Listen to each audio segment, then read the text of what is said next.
A lot of people ask me that question, and before I ran for my second term as sheriff, I would have people to come to me and ask me about running for mayor.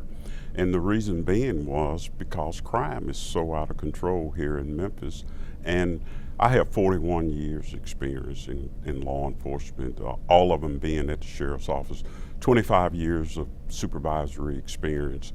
I run the largest sheriff's office in the state of Tennessee with $190 million budget, 2,000 employees. And so, Joe, when I grew up here in this town and I've seen where we were and where we are now, it was a calling for me. It was a tug at my heart to want to see our city do better, and I think I can make a difference. I'm the only one in the race that has public safety experience. Again, 41 years, was just named Sheriff of the Year across the state of Tennessee by my peers. I'm very honored to have received that award. So, public safety is what we've been talking about.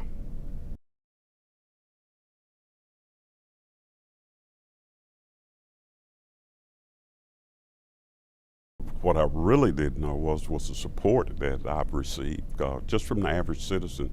I just left a function just a few minutes ago, and people were wishing me well and congratulating me on running, and even saying that they were very, very happy that I joined the race for mayor. So when you talk to citizens, when you talk to the people out in the community, you begin to get excited yourself about people being excited that you're in the race for mayor.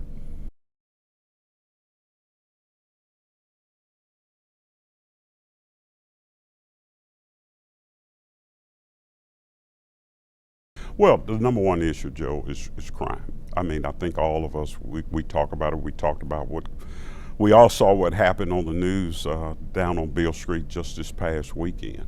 And we have some specific answers to those problems. I've been talking on the campaign trail about my desk to duty plan, getting officers that are in the precincts that are doing menial tasks that could be out on the streets. We've got to get police officers out on the street right now. We need as many officers as possible out in the streets. And we know of a way, and we believe we have a way to get some of those officers back out on the streets. You know, it's going to take us 2 to 3 years to hire enough police officers. And every candidate that you talk to is going to say more police officers. But do you have a plan? Do you have an idea about how to get that done? And we do, and I do as managing the largest sheriff's office in the state with 41 years experience. I do have a plan, and so I just want to see our city do better.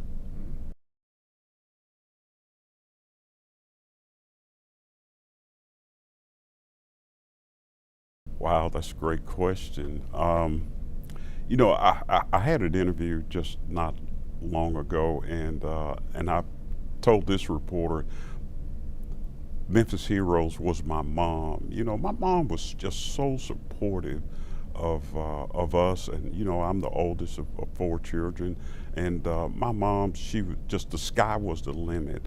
Unfortunately, I lost her about 24 years ago to breast cancer, so that's something that's near and dear to my heart. But growing up, and I grew up in a mother and a father households, but my mom was just she was always the encourager. She was always the disciplinarian. She was always the person that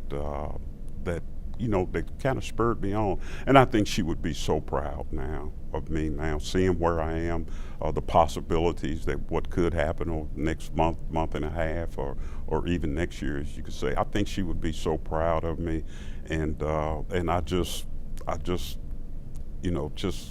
and my dad being a Memphis Police Department officer, I saw so many public figures growing up because Dad was here when the riots occurred.